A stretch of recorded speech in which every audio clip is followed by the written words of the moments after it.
దేవుని స్తోత్రం కలుగుగాక. మొదటిగా మనకందరికీ కూడా ఈ శ్రేష్టమైన సమయాన్ని ఇచ్చిన ఆ దేవాదేవుడికి వందనాలు చెల్లించుకుందాం. అలాగే ఇప్పుడు వచ్చిన మీకు అందరికీ కూడా వందనాలు చెల్లిస్తున్నాను. చదవబడిన లేఖన భాగాన్ని మనం బాగా చదువుకున్నాము. మార్కు సువార్త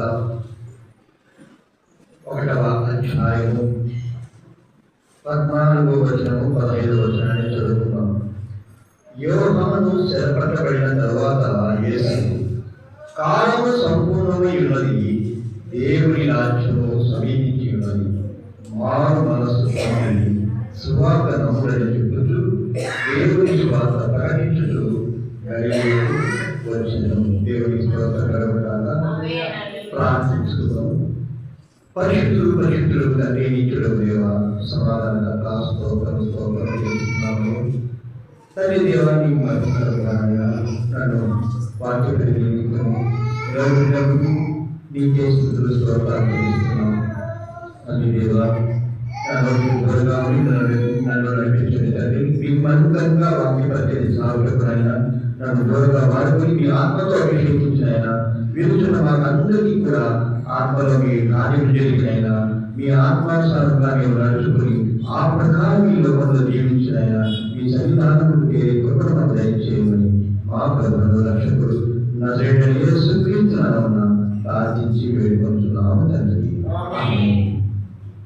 దేవుని స్తోత్రం కలుగుగాక. గత వారంలో మనం నేర్చుకున్న పాఠము దేవుని రాజ్యం.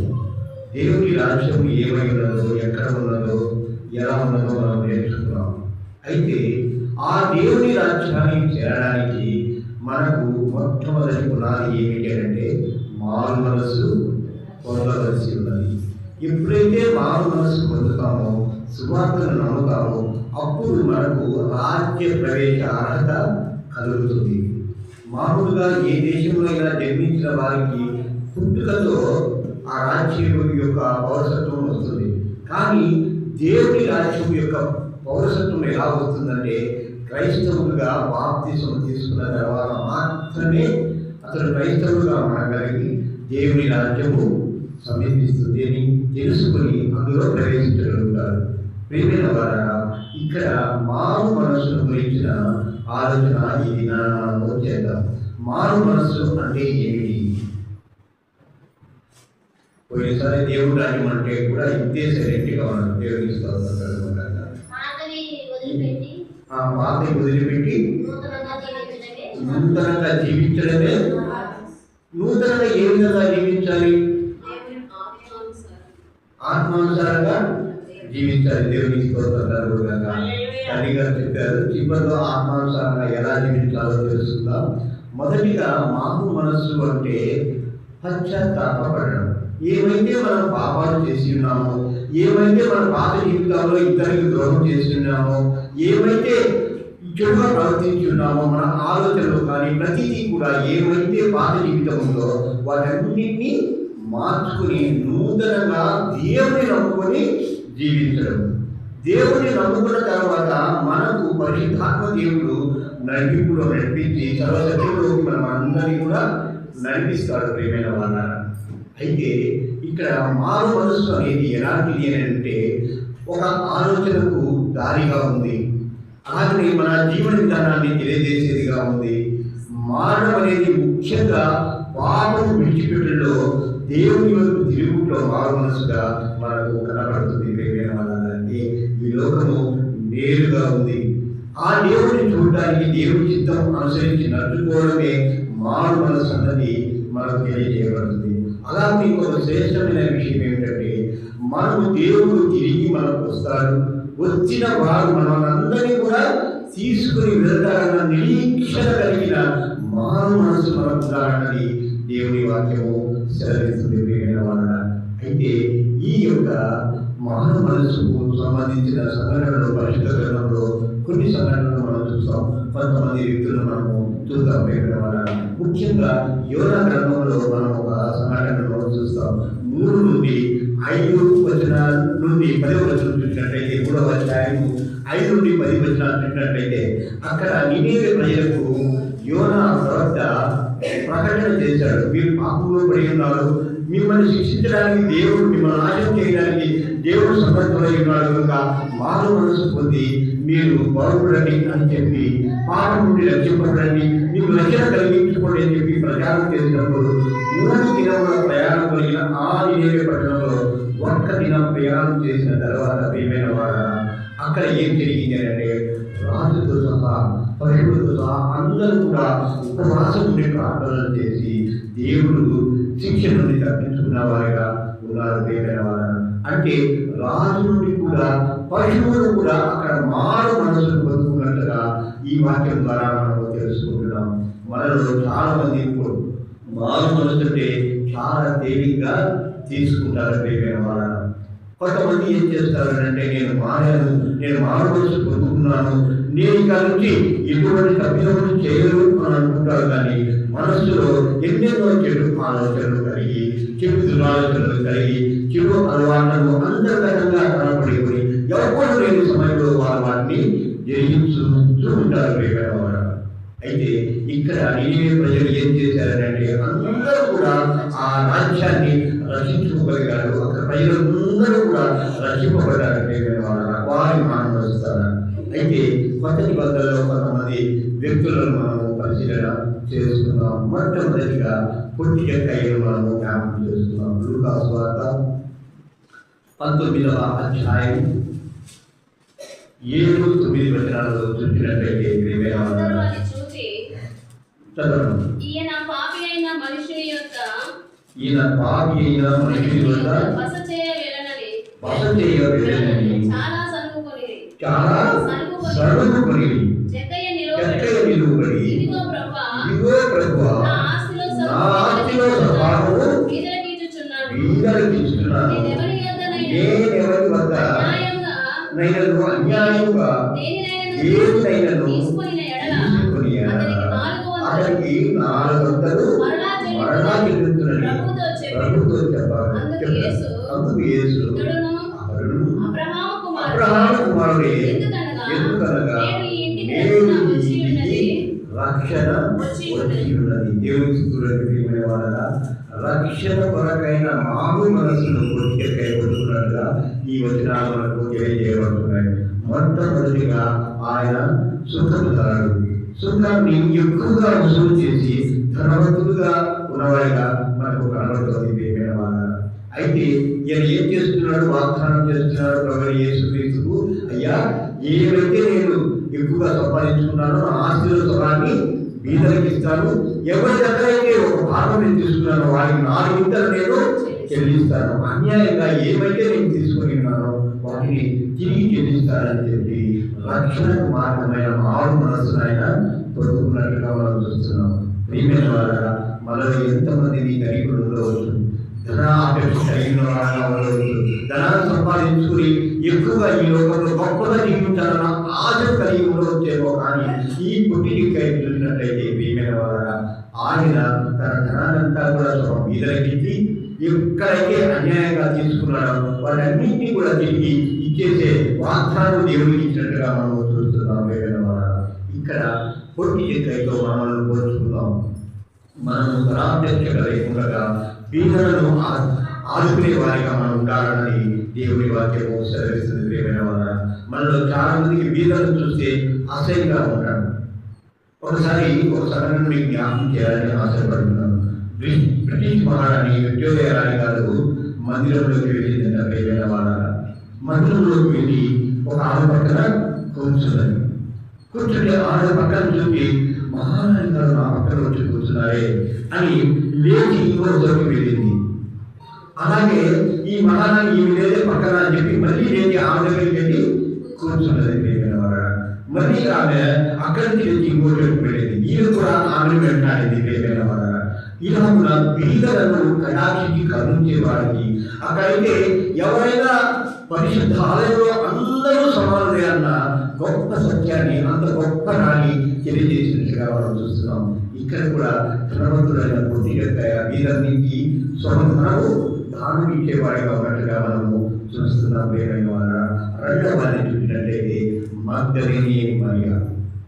చూడండి ఎంతో గొప్ప వ్యక్తి ఈ వ్యక్తి ప్రియమైన వాళ్ళ దీనిలో చాలా గొప్ప వ్యక్తిగా ఈమెను మనం చెప్పుకోవచ్చు ప్రియమైన వాళ్ళ. ఒకసారి లూకా సువార్త 8వ అధ్యాయం 1-3 వచనాలను చూద్దాం. వెంటనే వెంటనే ఆయన దేవుని రాజ్య సువార్తను తెలుపుచు ఆయన దేవుని రాజ్య సువార్తను తెలుపుచు ప్రకటించుచు ప్రతి పట్టణంలో ప్రతి గ్రామంలో సంచారం చేయుచుండగా 12 మంది శిష్యులు అపవిత్రాత్మలను వ్యాధులను పోగొట్టబడిన కొందరు స్త్రీలు అనగా 7 దెయ్యములు వదిలిపోయిన మగ్దలేనే అనబడిన మరియు హేరోదు యొక్క గృహ నిర్వాహకులకు పూజా భార్యకు మరియు సూసన్నయు ఆయనతో కూడా ఉండేవి. వీరులు ఇతరు అనేకులకు తమకు కలిగిన ఆస్తిలో వారికి ఉపచారము చేయుచుండిరి. ఇందులో ఆయనకు ఉపచారం అనే మాట కనబడుతుంది ప్రియమైన వారు. యేసు ప్రభువుకి వీరందరూ కూడా ఉపచారం చేసిన వారు. ఆస్తిని ఏం చేశారు వాళ్ళు?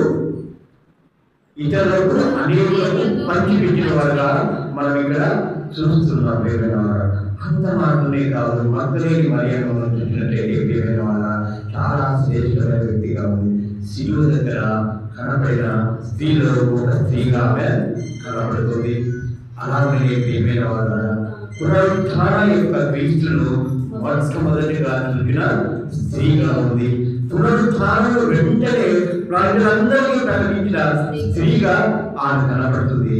ఆమె వారి మనసు గొప్ప ఫలితాలను ఇచ్చింది ప్రియమైన వారు. పునరుత్థానం గురించి మనం చాలా ప్రసంగాలలో వింటూ ఉంటాం. అటువంటి పునరుత్థానాన్ని మొదటిగా పేతురుకు అందరికీ ప్రవక్తలకు కూడా ఆయన అపోస్తలులకు కూడా చెప్పిన స్త్రీగా ఆమె కనబడుతుంది ప్రియమైన వారు. చూడండి, మనము ఇక్కడ వాక్యం వింటాము, ఇంటికి వెళ్ళిన తర్వాత దాన్ని మనం కూడా చేసుకోము. సేవకుడు ఏమి చెప్పారు, సేవకురాలు ఏమి చెప్పారని ఎప్పుడు కూడా మనం ఎన్నడూ కూడా ఆలోచన చెయ్యలేమైన వాడు. కానీ ఈ స్త్రీ మారు మనసు పొంది 7 దెయ్యాలను పోగొట్టుకున్నది. పాప జీవితానికి అత జీవితాన్ని పోగొట్టుకుని మారు మనసు పొంది ఆ తర్వాత ఏం చేసింది? పునరుత్థానము ఆయన సమాధి దగ్గరికి మొట్టమొదటిగా ఆయనకు సుగంధ ద్రవ్యాలను పూయాలని మొట్టమొదటిగా వెళ్ళిన స్త్రీగా కనబడుతుంది. ఆయన పునరుద్ధానంలో లేచి ఉన్నాడని చెప్పి, ఆయన నేను చూశాను అని చెప్పి తిరిగి వెళ్ళి పేతురుతో అపోస్తలులతో చెప్పిన స్త్రీగా మనకి ఇక్కడ కనబడుతుంది ప్రియమైన వారు. చూడండి, మనలో స్త్రీల గురించి చాలా శక్తి ఉంటుంది, కానీ ఆ శక్తిని ఎప్పుడు కూడా వారు గమనించుకోరు ప్రియమైన వారు. మేము ఓటిక కాలము, మేము అసలు శక్తి లేని వారము అని చాలా మంది అనుకుంటూ ఉంటారు. కానీ ప్రియమైన వారు, ఇక్కడ ఈమెను చూసినట్లయితే ఆటలు మేము మోసుకొని వెళ్తాము, అక్కడ చనిపోయిన ఆయన శవాన్ని మాకు ఇచ్చేది, మేమే మోసుకెళ్తాము అని చెప్పి అక్కడ ఉన్న వారిని కూడా ఆ సమాజం దగ్గర అడిగినట్టుగా కూడా మనం చూస్తాం ప్రియమైన వారు. చూడండి, ఒక శవాన్ని మోసుకోగలిగిన శక్తి స్త్రీకి ఉందంటారా? చూడండి, అంత గొప్ప స్త్రీ ఆమె మారు మనసు ద్వారా పొందుకుంది ప్రియమైన వారు. అయితే ఆమెకు 7 దెయ్యాలను వదిలిపడుతుంది ఎవరు అంటే ప్రభువైన యేసు మాత్రమే. అలాగే ఇంకొక వ్యక్తిని మనం చూస్తాం ప్రియమైన వారు. పౌలుగా మారిన సౌలును చూస్తాం. అపోస్తలుల కార్యములు 9వ అధ్యాయం 22వ వచనము 26 నుండి 27 వచనాలు చూద్దాం. అయితే సౌలు మరి ఎక్కువగా బలపడి ఈయనే క్రీస్తు అని రుజువుపరచుచు దమస్కులో కాపురమున్న యూదులను కలవరపరచెను. మన 26వ వచనం చదువు. 26, 27 అతడు యెరూషలేములోనికి వచ్చి శిష్యులతో కలిసికొనుటకు యత్నం చేశారు. కానీ అతడు శిష్యుడని నమ్మక అందరూ అతనికి భయపడి, అయితే అతనిని దగ్గరికి తీసి అపోస్తలుల యొద్దకు తోడుకుని వచ్చి అతని త్రోవలో ప్రభువు చూచెననియు ప్రభు అతనితో మాట్లాడనియు అతడు దమస్కులో యేసు నామమును బట్టి ధైర్యముగా బోధించుతున్నని వారి విధంగా తెలియపరచను. మనకందరికీ తెలుసు, సౌలుగా ఉన్నప్పుడు ఆయన జీవితం ఏమిటో. క్రైస్తవులు ఉన్న వారి అనబడే వారిని అందరినీ కూడా హింసిస్తూ చంపాలని, చిన్నదేమి పెద్దదేమి ఎవరిని కూడా, వృద్ధులనేమి ఎవరిని కూడా అపేక్షించకుండా అందరికీ చంపిన వారుగా మనం చూస్తున్నాం. వారు ఆయన ధర్మశాస్త్రము కోవిదులుగా ఉన్నాడు, గమలేల శిష్యుడు ప్రియశిష్యుడుగా ఆయన ఉన్నట్టుగా మనం లేఖనాలను చదువుకుంటాం. వారు ధర్మశాస్త్రాన్ని అంత గొప్పగా త్యాగం చేసిన వ్యక్తి ఆయన. మారిన తర్వాత ప్రియమైన వారు ప్రభువైన యేసుక్రీస్తే దేవుడని చెప్పి, ఆయనే ప్రభువైన క్రీస్తు మెస్సయ్య అని చెప్పి ఆయన ఎక్కువ ప్రసంగాలు చేసినట్టుగా అక్కడ యూదులందరినీ కూడా ఒప్పించేవాడిగా ఉన్నట్టుగా మనము చూస్తున్నాం. చూడండి, మనం ఒకసారి సౌలు యొక్క పాత జీవితాన్ని చూస్తే ఎంతో ఘోరమైన స్థితిలో ఉంది. ఆయన గొప్ప ధనవంతుడు కూడా, ధనం సంపాదించుకుని బాగా ఉన్నత కుటుంబంలో ఉన్నవాడిగా ఉన్నాడు. అయితే ఎప్పుడైతే మానవ మనసు పొందాడో దేహాన్ని కొట్టుకుని జీవనం చేసి ఆయన బ్రతుకులు వెళ్ళవచ్చినట్టుగా మనం చూస్తాం. ఎన్నో ప్రయాణాలు చేశాడు ప్రేమ వల్ల, ఎన్నో కొత్త స్వార్థలను ప్రకటించాడు, ఎన్నో సంఘాలను నియమించాడు, ఎంతో మంది సంఘ సేవకులు అక్కడ నియమించినట్లుగా మనం లేఖనాలు చూస్తూ ఉన్నాం. అయితే మనలో ఎంతమందికి ఆ శక్తి ఉంది? మానవ మనసు పొందుకున్నామని మనం అందరూ క్రైస్తవం అని చెప్పబడుతున్నాము, చెప్పుకుంటూ మందిరానికి వస్తున్నాము. క్రైస్తవమే మా పేరు, అందుకే మా పేరు ఎస్తేరు కానీ లేకపోతే యోహాన్ని కానీ పెట్టుకుంటున్నాము అని చెప్పి మనం గొప్పగా చెప్పుకుంటున్నామేమో. కానీ ప్రియమైన వాళ్ళ ఎలాంటి సేవ చేస్తున్నాము? మానవ మనసు పొందిన ఆ సభలు పౌరులుగా మారాడు. పౌరులు అంటే ఏమిటమ్మా? పరిశుద్ధుడు, అంతేనా? ఇంకేమైనా చెప్పగలరా? అపోస్తులైనా పౌరులైనా ఒకటేనమ్మా, రెండు ఒకటే ఆకారిస్తాయి. ప్రియమైన వారగా అంతటి గొప్ప సేవ చేసిన ఆ సేవకుడికి మనము మానవ మనసు ద్వారానే ఇది ఎన్ని సాధ్యమైనవి అని చెప్పి మనము గమనించాలి. ప్రియమైన వారగా అయితే చివరిలో ఒకసారి మనం గమనించినట్లయితే ఆయన ఎన్నో పత్రికలను రాశాడు. పరిశుద్ధ గ్రంథంలో 66 గ్రంథాలకి కూడా ఎక్కువ రాసిన పత్రికలు ఎవరైపోయిందంటే అపోస్తులైన పౌలులై మాత్రమే. ఆయన ఎందరితో రాశాడు పత్రికలు. ఆ పత్రికల ద్వారా ఎంతో మందిని దేవుళ్ళకి నడిపించినట్టుగా మనము చూస్తాము. ఏమైనా అలాగే చూసినట్లయితే దొరికిన పేతులను కూడా మనము జ్ఞాపకం చేసుకోవాలి.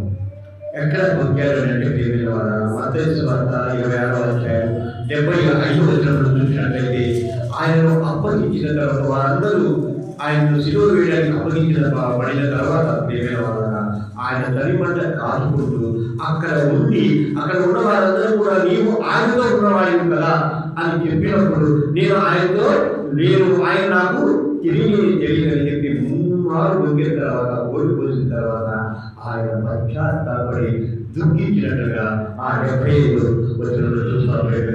మత్తయి సువార్త 26వ అధ్యాయం 75 వచనంలో ఆ మాటను మనము చూస్తాం. కనుక ఆ కోరిక నీవు నన్ను ఎరుకుని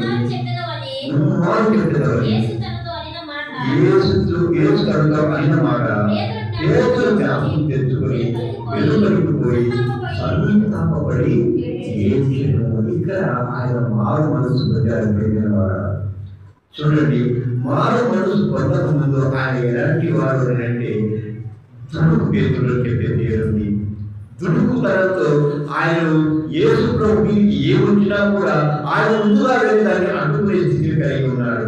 అక్కడ గెత్సెమనే తోటలో మురుకు అనే సైనికుడి యొక్క చెవికి ఎగరగిన దుడుకు పేతురుగా ఆయన పేరు ఉంది. ఆ దుడుతనంతో ఆయన యేసు ప్రభు మీదకి ఎవరిని కూడా వెల్లడించేవారు కాదు. అయితే కొన్ని సందర్భాల రూపాంతర పడవద్ద ఇక్కడ పర్ణశాల కట్టుకున్నాం, ఇక్కడే ఉందామన్న చెప్పిన వారు ప్రియమైన వారు. అయితే ఆయనకు దేవుడిచ్చిన శ్రేష్టమైన వివరం ఏమిటంటే ఆయన సంఘమునకు పునాది వేశాడు. ప్రియమైన వారు, ఆదిమ సంఘానికి ఆయనే పునాదిగా మారు మనసు పొందిన తర్వాత ఉన్నాడు. మొదటిగా సంఘానికి ఆయనే వారసుడై ఉన్నాడు. ప్రియమైన వారు, అలాగే మనం చూసినట్లయితే 3000 మందిని ఒకసారి 5,000 మందిని ఒకేసారి బాప్తిస్మం ఇచ్చిన వాడుగా, మారు మనసు పొందడానికి దేవుని వాక్యము ప్రచురం చేసిన వాడుగా ఉన్నట్లుగా మనం చూస్తున్నాం. అయితే అంత సాక్షిగా ఆయన మారేవాడిగా ఉన్నాడు. ఏమైనా వాడు చూడండి, ఆయన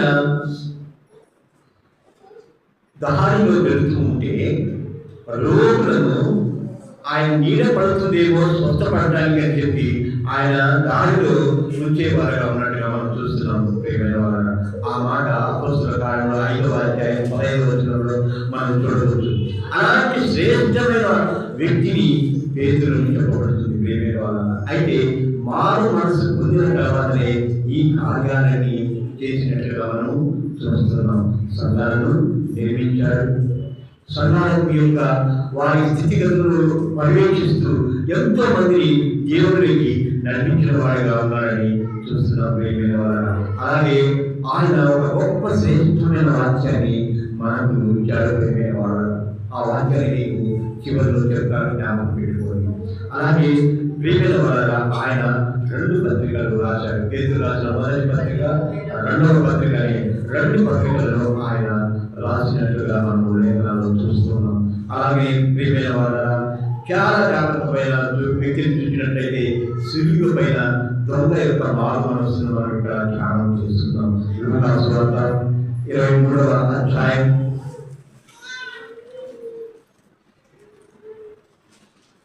42-43. ఆయనను చూచి యేసు, నీవు నీ రాజ్యంలో వచ్చినప్పుడు నన్ను జ్ఞాపకం చేసుకొనుము. అందుకు ఆయన వానితో, నేను నీవు నాతో కూడా పరదేశంలో ఉందని నిశ్చయముగా నీతో చెబుతున్నాను. చూడండి ప్రియమైన వాళ్ళరా, ఎన్నో ఏళ్ళుగా ఆయన దొంగతనాలు చేశాడు. తను చేసిన పాపాలన్నిటికీ కూడా ఇది నాకు సరైన శిక్షే, ఇటువంటి శిక్ష మనకు తగ్గుతుంది అని చెప్పి ఇంకొక దొంగతనం కూడా చెప్పిన వ్యక్తి వెంటనే మారు మనసు పొందాడు. ప్రియమైన వాళ్ళ, అక్కడ మారు మనసు పొందడానికి ఏమైనా కారణాలను మనం చూస్తామా? ఒక్కసారి మనమందరం కూడా ఆ శిలువ, యేసు ప్రభువును శిలువ వేసే సమయంలో మనమందరం అక్కడ ఉన్నట్లు ఒక్కసారి జ్ఞాపకం చేసుకోవడం. ఏమైనా మనమందరం అక్కడ ఉన్నట్లయితే ఏం జరుగుతుందో ఒక్కసారి ఆలోచన చేయండి. అక్కడ ఉన్న వారందరూ కూడా చూస్తూ ఉన్నారు, వింటూ ఉన్నారు. అందరూ కూడా కొంతమంది ఆయన శిలువలో చూస్తూ ఉన్నారు. ఆయన పలికే 7 మాటలు, 7 భావాలను మనం గమనిస్తూ వెళ్తున్నట్లయితే మొట్టమొదటి మాటే ఈ యొక్క దొంగలను కలిగించినట్టుగా మనం చూస్తాం. అది ఏమిటంటే, తండ్రి మీరేం చేస్తున్నారో మీరు ఎరుగరు కనుక మీరే క్షమించుకున్న మాటను ఆ దొంగ అందిపుచ్చుకున్నట్టుగా మనం చూస్తాం. మారు మనసుకు ఆ మాట ఒక్కటి గొప్ప కారణమై ఉన్నదని నేను ఆలోచన చేస్తున్నాను. ప్రియమైన వాళ్ళు, అయితే ఈ దొంగ ఎంతటి గొప్పవాడో చూడాలని అంటే మనము ఆలోచన చేస్తే యేసు ప్రభు ఒక రాజు అని, ఆయన ఒక రాజ్యం ఉందని ఆయన గ్రహించినట్టుగా చూస్తాం. ఆ రాజ్యము భవిష్యత్తులో స్థిరపడుతుందని, ఆ రాజ్యంలో ఎందరో ప్రజలు ఉంటారని, ఆ ప్రజల్లో నేనొక్కడి కావాలన్న నిరీక్షణతో కూడిన సమాచారం కలిగిన వ్యక్తిగా ఈ దొంగ కనబడుతున్నాడు. చూడండి ఎంత శ్రేష్టంగా ఆయన మారు మనసును పొందిన తర్వాత నిరీక్షణను కూడా అక్కడ గమనిస్తున్నాడు. ఆలోచన మారు మనసు ఒక నిరీక్షణకు మూలాధారంగా ఉన్నదని మనం గమనించుకోవాలి.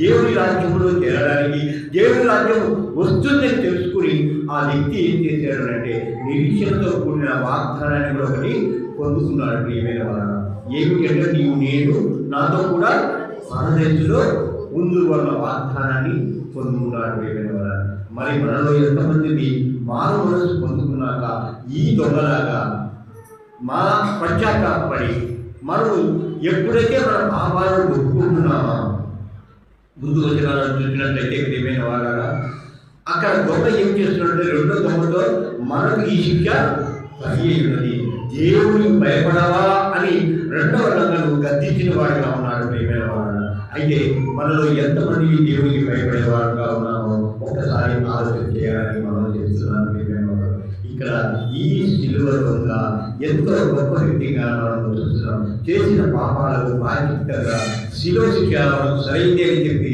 పశ్చాత్తాపడినట్లు ఒప్పుకోలు చేసినట్టుగా ఇక్కడ మనము చూస్తున్నాం ప్రేమైన వల్ల.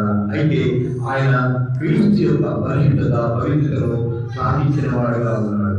దేవునికి భయపడుట అలవర్చుకున్న వాడుగా ఉన్నట్టుగా మనం చూస్తున్నాం. ఇక్కడ గమనించినట్లయితే దేవుని పరిశుద్ధతను పవిత్రను ఎలా కాటాడు ప్రియమైన వాళ్ళ ఆలోచన చేయండి. శిలువపై ప్రాంతంగా తన పక్కన ఉన్న శిలువను వేసిన యేసు ప్రభువు ఎంత పరిశుద్ధుడో పవిత్రుడో అని ఎలా గమనించుకున్నాడు. ఆయన చెప్పిన మాటల్లోనే చూడొచ్చు, మనము ఈ శిక్షకు అనుకూలమై ఉన్నాము. ఈయన ఏ దోషం లేని వ్యక్తిగా ఉండి కూడా శిలువ ఎక్కి ఉన్నారని చెప్పి అక్కడ ఆయన పరిశుద్ధులను పవిత్రను తెలియజేసిన దొంగగా కనపడుతున్నారు ప్రేమైన వారు. చూడండి ఎంత గొప్పగా ఆ దొంగ మానవనస్సు పొందారు. మనము ఎప్పుడు కూడా ఎన్నో రకాలుగా వర్తమానాలు వింటూ ఉంటాం, మందిరాలకు వెళ్తూ ఉంటాం, ఎంతో గొప్ప సేవకుడు చెప్పిన ప్రతి మాటను వింటూ ఉంటాం. ఆయన చెప్పే ప్రతి మాటను మనము అవగాహన చేసుకుంటాము, ఆలోచన చేస్తూ ఉంటాము. అయితే మారు మనసుకు కావలసిన ఫలింపు మనలో కనబడలేదు ప్రియమైన వారు. నిజంగా దేవుడు సమయం ఇస్తే ఇంకొకసారి మీరు నిజంగా మారు మనస్సు ఎలా పొందుకున్నారు, పొందిన మారు మనస్సు ఎలా బహిర్గతం అవుతుంది, ఆ మారు మనస్సు యొక్క స్థితిని బట్టి మీరు ఇతరులకు ఎలా కనబడతారన్నది ఇంకొక సమయంలో మనం తెలుసుకున్నాం ప్రియమైన వారండి. ఇక్కడ మనం గమనించినట్లయితే ఆ దొంగలాగా మనము మార్పు చెంది ఆయన దేవుని యొక్క పరిశుద్ధతను ఆయనే మనకు రాజు అని చెప్పి మనము తెలుసుకోవాలని ఇక్కడ మనకు తెలియజేయబడుతుంది ప్రియమైన వారు. అలాగే మనం గమనించినట్లయితే ఇంకొక శ్రేష్టమైన వ్యక్తిని మనం ఒకసారి చూద్దాం. ఇదే లూకా సువార్త, ఇదే 23వ అధ్యాయం 50-51వ వచనాన్ని చూడండి.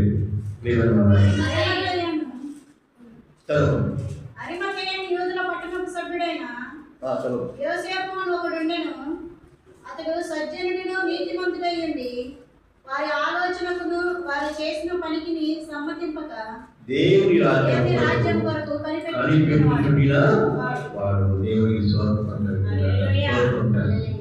ప్రియమైన వాళ్ళ మీలో ఎంతమంది దేవుని రాజ్యాన్ని కోరుకుంటున్నారు, దేవుని రాజ్యాన్ని కనిపెడుతున్నారు? దేవుడే మనకు ఆజ్ఞ ఇచ్చాడు. ఏమని? మొదట నా ఇంటిని నా రాజ్యాన్ని బ్రతకమన్నాడు. అయితే ఇక్కడ అరిమత యోసేపు అనే ధనవంతుడు ఆయన దేవుని రాజ్యాన్ని వెతుకుతునేవాడుగా ఉన్నట్టుగా మనం ఇక్కడ చూస్తున్నాం ప్రియమైన వాడ. ఆయనకు ఇచ్చిన ఒక గొప్ప శ్రేష్టత ఏమిటంటే ఆయనకు గొడవ కల్పించుకున్న సమాధిలో ప్రభువైన యేసుక్రీస్తును ఉంచారు ప్రియమైన వాడ. అది ఒక ప్రవచనకు నెరవేర్పుగా ఉన్నదని మనం తెలుసుకోవాలి ప్రియమైన వాడ. ఇక్కడ మనం గమనించినట్లయితే ఇలా ఉన్న అరిమత యేసేపు ఎలాంటి వాడు? అక్కడ మనకు సజ్జనుడు నీతిమంతుడై ఉండి వారి ఆలోచనకు వారు చేసిన పనికి సంబంధింపక దేవుని రాజ్యం కొరకు కనిపెట్టుకునేవాడు. ఇక్కడ మనం గమనించినట్లయితే వారు చేసిన పనికి వారి ఆలోచన కూడా సమ్మతింపక ఉన్నాడట. యూదులందరూ కూడా కలిసి ఈయనను ఎవరికి అప్పగించారు? రోమిల చక్రవర్తికి అప్పగించినట్టుగా మనం చూస్తాం. రోమిలను పట్టబడుతున్నట్టుగా చూస్తున్నాం ప్రియమైన వాళ్ళ. వారి విషయంలో దేనికి కూడా ఆయన సంబంధించలేదు. ఈయన యూదులకు పెద్ద ఉన్నాడు, ధనవంతుడున్నాడు, సజ్జనుడై ఉన్నాడు, నీతిమంతుడుగా చెప్పుకున్నాడు. కానీ ఆయన దేవుని రాజ్యం కొరకు కనిపెట్టుకున్న వాడిగా మనం చూస్తున్నాం. మనలో దేవుని రాజ్యం కనిపెట్టుకుని ఉన్నవారైతే మనకు కావలసిన మొట్టమొదటి అవకాశం ఏమిటి చెప్పండి అమ్మా? అది తరువాత మొట్టమొదటి గుణాలు ఏం కావాలి? మారు మనసు. ఇంతవరకు చెప్పినవన్నీ కూడా పక్కన పెట్టారు. మారు మనసు పొందితేనే దేవుని రాజ్యము వస్తుంది. ఇద్దరు చెప్పారు ఆ మాట. ఎవరు? బాప్తిస్మము యోహాను, యేసుక్రీస్తు చెప్పారు. ఏమని చెప్పారు? దేవుని రాజ్యము సమీపించున్నది, మారు మనసు పొందుడి అని. మరి మారు మనసు పొందితేనే మనకు దేవుని రాజ్యం వస్తుందని ఇద్దరు చెప్పారు ప్రియమైన వారు. అంటే దేవుని రాజ్యాన్ని కనిపెట్టేవాడుగా అరిమత యేసేపు ఉన్నట్టుగా మనం చూస్తూ ఉన్నాం ప్రియమైన వారగా, మరి మానవ మనస్సుకు మనం ఇంకా ఏమిస్తుంది? ఎన్నడైనా మీరు ఆలోచన చేశారా? సంఘానికి మీరు గొప్ప పునాది అవుతారు. ప్రియమైన వారగా, మీ యొక్క మానవ మనస్సే సంఘం యొక్క శ్రేష్టత తెలియజేయబడుతుంది. ఆ సంఘము ఎంతగా మారు మనసు కలిగి ఉందో, ఎంతమంది అయితే మారు మనసు కలిగి వారి ప్రవర్తనను సరిచేసుకుంటూ గొప్ప నీతిమంతులుగా సజ్జనులుగా జీవిస్తారో, అలాంటి జీవితాన్ని గడుపుతారో ప్రియమైన వారగా, ఆ సంఘం గొప్ప శ్రేష్టతను కలిగి ఉంటుంది. అవునా కాదా ప్రియమైన వారగా? ఆలోచన చేయండి.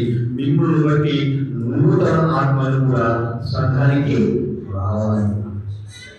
ఒక వాక్యం కోసమే కాదు, కానీ మీ యొక్క నడవడికను బట్టి అక్కడికి వెళితే ఆ సంఘ క్రమం చాలా గొప్పగా ఉంటుంది. ఆ సంఘంలో వారందరూ కూడా చాలా గొప్పగా దేవుని ఆరాధిస్తారు. నీతిమంతులు, వారి నిజాయితీ పరులు, వారందరూ కూడా దేవుని రాజ్యానికి వారసులుగా ఉన్నారు. దేవుని రాజ్యం కనిపెట్టబడుతున్నారు.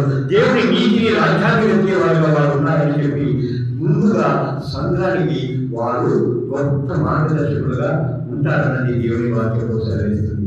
మరి మారు మనసు అనేది ఎలా పొందుకుంటున్నారో మీకు మీకే వదిలేస్తున్నాను ప్రియమైన వారన్నా. ఎందుకంటే విలాప వాక్యములు 3వ అధ్యాయము 42వ వచనం చూసినట్లయితే అక్కడ చదువుతారు. అక్కడ ఏం మాట చెప్పబడిందంటే, మన మార్గాలన్నింటినీ సరి చేసుకున్నట్లయితే దేవుడు మనకు అన్నింటినీ సరి చూస్తారన్న విషయాన్ని అక్కడ తెలియజేయబడుతుంది. మన మార్గాలను మనమే పరిశీలించుకోవాలన్న వాక్యము అక్కడ ఉంటుంది ప్రియమైన వారు. అయితే మనలో ఎంతమంది మన మార్గాలను సరి చేసుకుని మారు మనసు పొందాలనుకుంటున్నాము? మనం ఎటువంటి మార్గంలో నడుస్తున్నామో, ఎటువంటి స్థితిలో ఉన్నామో, ఏ రాగా దేవుడికి దగ్గరగా ఉంటున్నామా, దూరంగా ఉంటున్నామా అని ఎన్నడైనా మనం ఆలోచన చేసుకుంటున్నామా? అసలు మానవులమైన మనకు 2 మనస్సులు ఉంటాయి. అవునమ్మా? 2 మనసులు అన్నవారు చెప్పినట్లని 2 ఉంటాయా? అవునా? ఒకటి ఏమిటి చెప్పాలి? ఒక శరీరమైన సంబంధమైన మనస్సు, రెండవది ఆత్మ సంబంధమైన మనస్సు. ఇది ఎక్కడ కనబడుతుందో ఒకసారి రోమియోకి రాసిన పత్రిక 8వ అధ్యాయం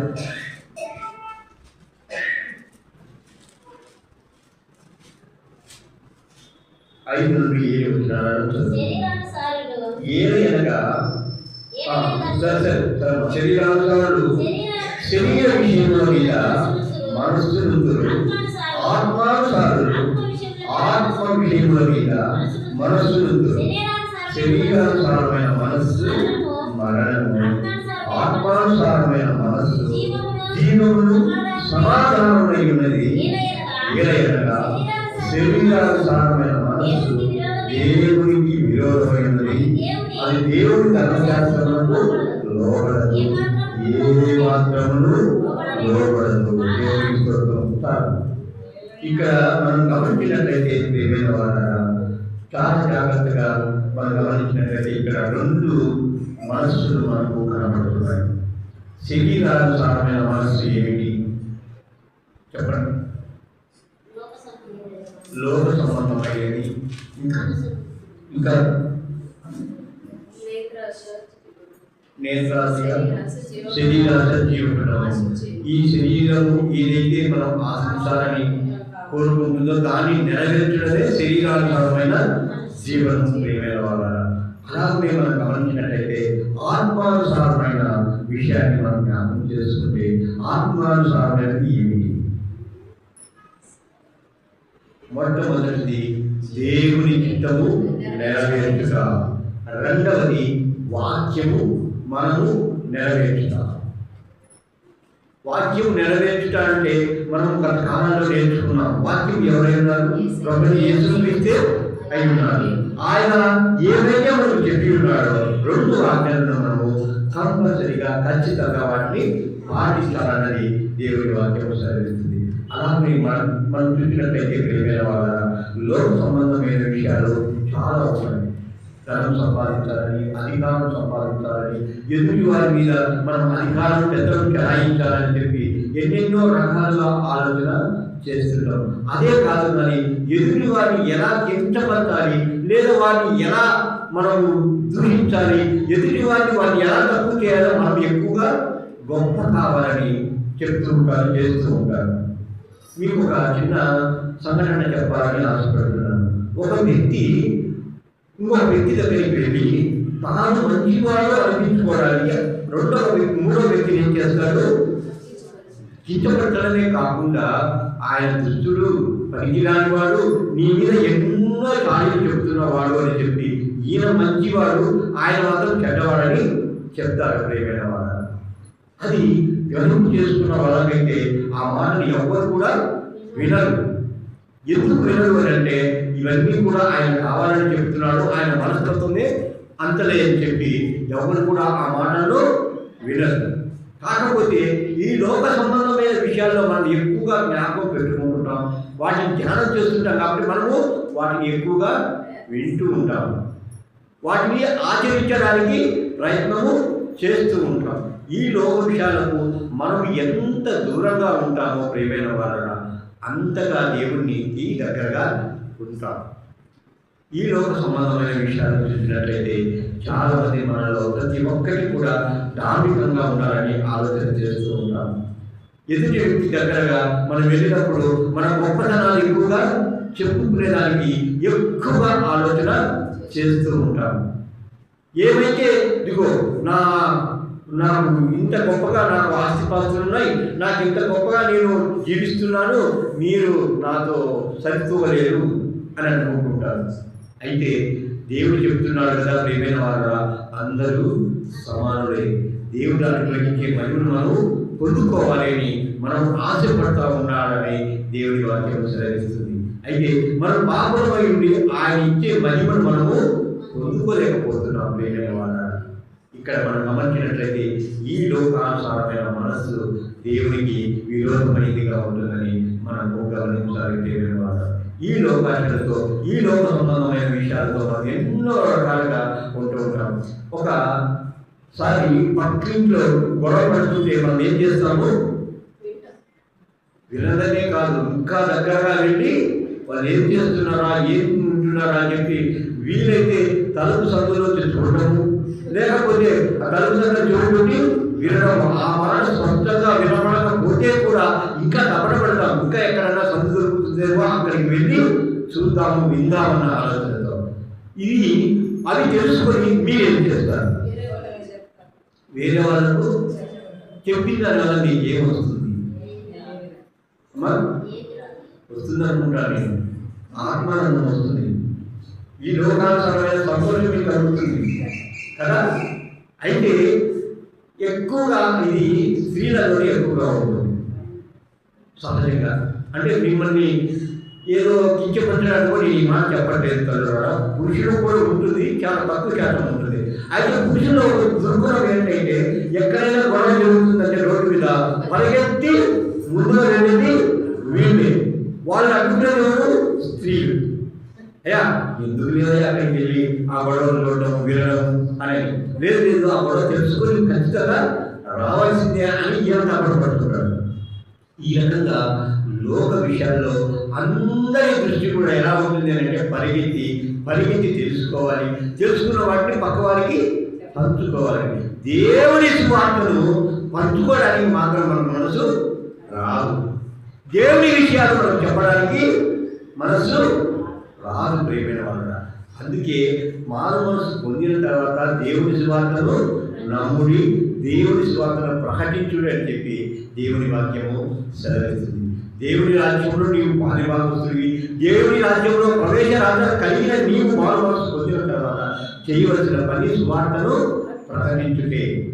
శరీరానుసారంగా కాకుండా ఆత్మానుసారంగా దేవుని వాక్యాన్ని నీవు ప్రకటించేవాడిగా ఉండాలన్నది దేవుని వాక్యము సెలవిస్తుంది. దేవుని వలన ఎలాగ చూసినట్లయితే ఈ శరీరానుసారమైన మనస్సు ఫలితం ఏమేమి వస్తుంది అంటే మరణము. ఎలా మరణం వస్తుంది? ఎప్పుడైతే ఈ శరీరానుసారంగా మనం ఈ లోకంలో ఉంటామో ఎప్పుడు కూడా దేవునికి విరుద్ధంగా అయిపోతాం. దేవునికి ఆజ్ఞలను మనం పాటించినప్పుడు దాని ఫలితము పాపానికి ఫలితము మరణం ప్రియమైన వారు. అలాగైతే ఆజ్ఞానుసారమైన జీవితానికి ఫలితం ఏమిటి? జీవము సమాధానం. ఇంకొక మాట ఉంటున్నామా? శాశ్వత జీవం. మామూలు జీవం కాదని శాశ్వతమైన జీవాన్ని నీవు పొందుకుంటావు. శాంతి నీకు ఎక్కడ లేని మనశ్శాంతి పొందుకుంటావు ప్రియమైన వారు. అయితే మనం గమనించినట్లయితే ఈ మనస్సు దేవుడితో ఎలా సంబంధం కలిగి ఉంటుంది? శరీరానుసారమైన మన మనస్సు దేవుడితో సంబంధాన్ని ఎలా కలిగి ఉంటుంది?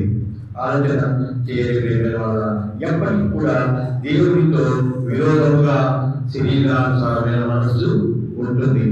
ధర్మశాస్త్రానికి అది లోబడదు. ఇక్కడ మనం గమనించినట్లయితే మనలో ఎంతో మందికి కూడా రాజు లేదా దేశంలో ఎన్నో ఆజ్ఞలు కట్టడలు ఉన్నాయి కదా, వాటన్నిటిని మనం ఖచ్చితంగా పాటిస్తున్నామా? చెప్పడమా? పాటించడం లేదు.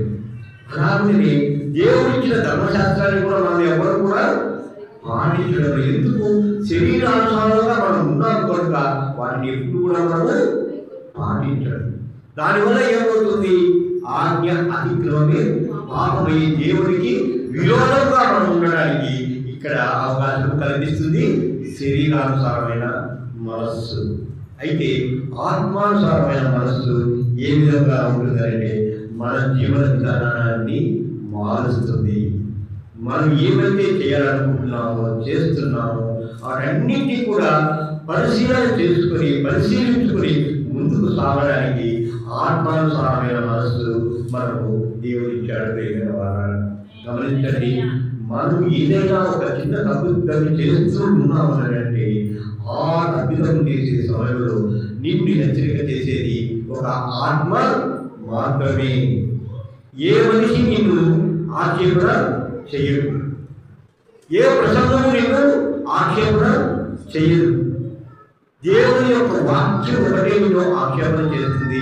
నీ అంతరాత్మే నిన్ను ఆక్షేపణ చేస్తుంది. ప్రియమైన వారు, ఈ నినివే ప్రజలు ఎప్పుడైతే నీవు మరణం చెంది పైకి వెళ్ళిపోతావో నీ మీద వారు నేరారోపణ చేస్తారట. ప్రియమైన వారు, నినివే ప్రజలు ఎప్పుడైతే మారు మనసు ఎలా పొందారు? వాళ్ళు పశువులు కూడా మేత వేయకుండా వాళ్ళు ఉపవాసం నుండి ప్రార్థనలు చేసుకొని దేవుడి దగ్గర పశ్చాత్తాపడి ఆయన పశ్చాత్తాపం వీళ్ళు కలిగింది. ప్రియమైన వారు, అయితే మనలో అలాంటి పశ్చాత్తాపం ఎప్పుడు కలిగి ఉండదు.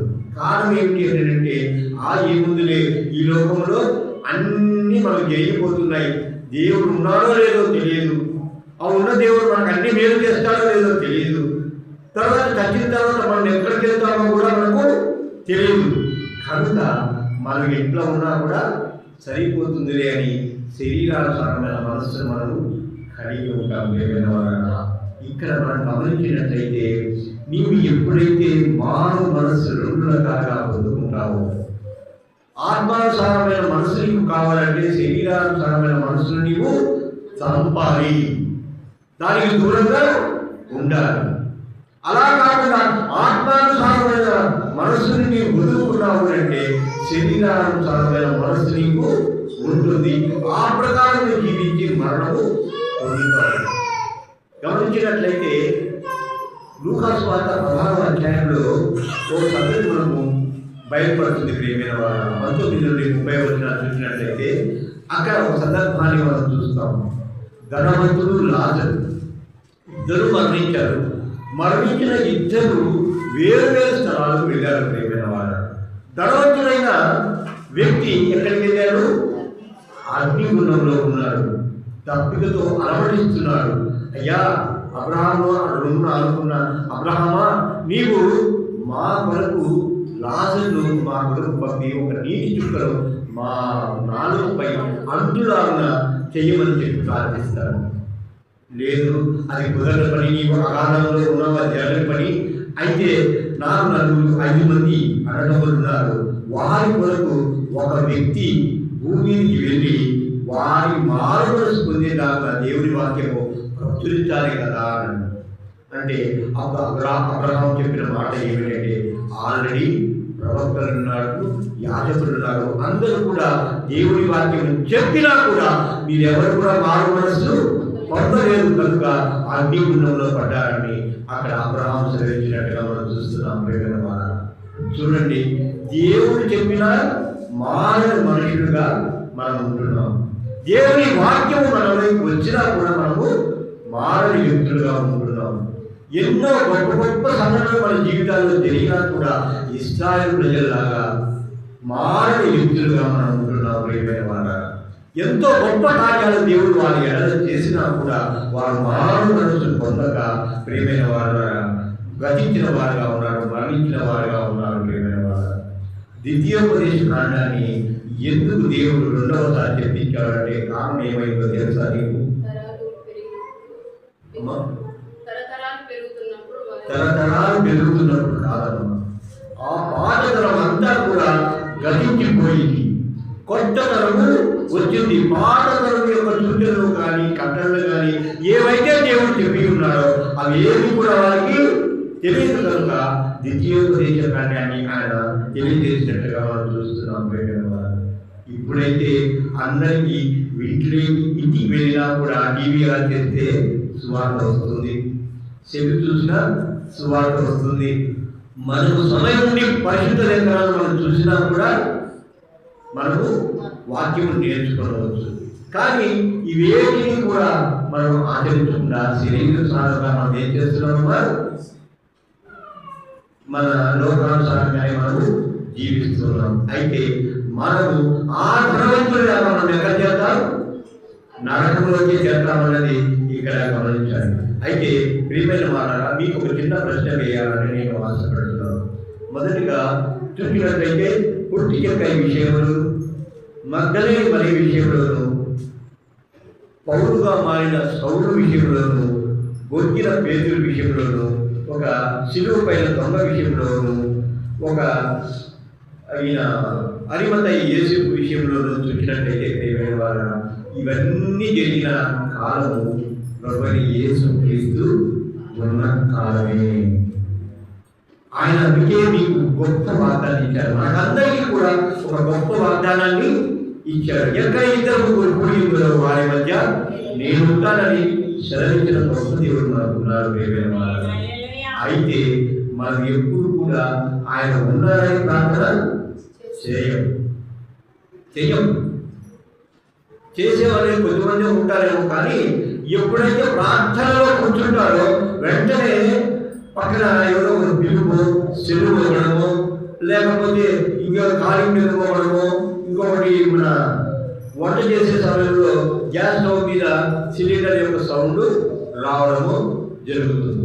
దాంతో మనం ఈ ప్రార్థనను పక్కన పెట్టి వెళ్ళిపోవడం జరుగుతుంది. అలాగున మనం ఈలోక సంబంధాలు కాకుండా దేవాది దేవుని మీదనే మనస్సు నిలిపి ఆత్మానుసారమైన మనస్సు మనం కలిగి ఉండాలని దేవుని వాక్యం సెలవిస్తుంది. అలాగున ఎవరమైతే మన మధ్య దేవుని రాజ్యము సమీపించింది, దేవాది దేవుడైన యేసు ప్రభువు మనం సెలవించాడు, మీ మధ్యనే దేవుని రాజ్యము ఉంది. మీ మధ్యనే అంటే ఆయన ఉన్న కాలంలో చెప్పాడు. ఇప్పుడు కూడా వాక్యం ద్వారా మీ మధ్యనే ఉన్నాడన్నది మనం గమనించుకోవాలి. మన మధ్యనే ఉన్నాడన్నది మనం అందరము గమనించుకోవాల్సిన విషయంగా ఉంది. ప్రియమైన వాళ్ళ, అయితే మన మానవ మనస్సు పొంది దేవుని రాజ్య అర్హతను మనము సంపాదించుకోవాలని దేవుని వాక్యము సెలవిస్తుంది. ప్రియమైన వాళ్ళ, ఈ విధంగా మనం గమనించినట్లయితే మానవ మనస్సు సంఘానికి గొప్ప ఆధారమై ఉన్నది.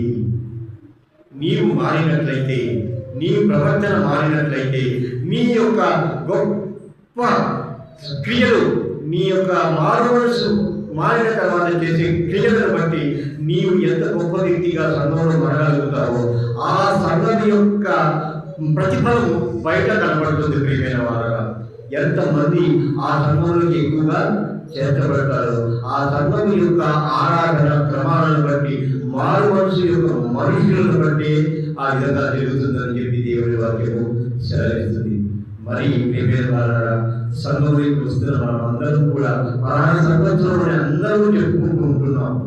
అయితే మీ సంఘంలో మారు మనస్సు ఎంతమంది పొందుకున్నారు అని చెప్తే గుండెల మీద చెయ్యి వేసుకొని నేను మారు మనసు పొందుకున్నాను, నేను దేవుడితో నడుస్తున్నాను, దేవుడు నా ఎదురున్నాడు, నాతో దేవుడు ఉన్నాడని ఎంతమందిని చెప్పగలము? ఆలోచన చేసుకోవాలి ప్రియమైన వాళ్ళ.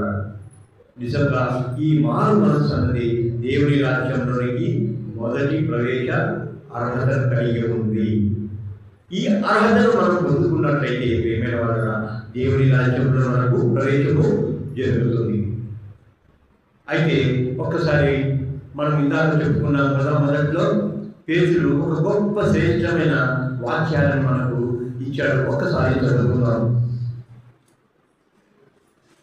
అపోస్తలుల కార్యము 2వ అధ్యాయము 36 నుండి 39 వచనాలను చదువుతున్నాం. ప్రేమైన వాళ్ళ, మీరు సిలువ వేసిన యేసునే దేవుడు ప్రభువుగాను క్రీస్తుగాను నియమించెను. ఇది ఇశ్రాయేలు వంశమంతయు రూఢిగా తెలుసుకోవాలని చెప్పారు.